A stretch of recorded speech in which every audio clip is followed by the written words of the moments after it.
ప్రాంతానికి రావడం ఏంటంటే ఎక్కడైతే ఇనండేషన్ జరిగింది అసలు ఇక్కడ ఏ విధంగా ఈ నీరు ఎక్సెస్ నీరు అనేది ఏ విధంగా ఈ ఈ కెనాల్స్ ద్వారా కానీ లేదంటే వాగుల ద్వారా కానీ పారుతుంది. సో అదేవిధంగా ఏ పంటలు నష్టపోయినాయి అనే దాని మీద ఫిజికల్గా చూడటానికని ఇక్కడ రావడం జరిగింది. నాతో పాటు గౌరవ ఎమ్మెల్యే గారు అశోక్ గారు కూడా మాతో ఉండడం.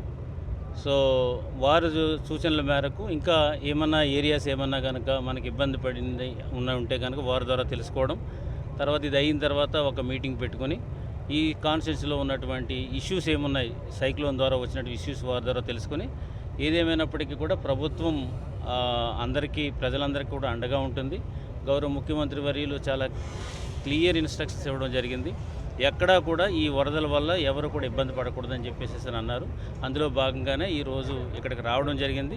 ఈ రివ్యూ చేసుకున్న తర్వాత ఏమేమి చేయాలనే దాన్ని కూడా చేసి ముందుకెళ్ళడం అనేది జరుగుతుంది. Thank you very much.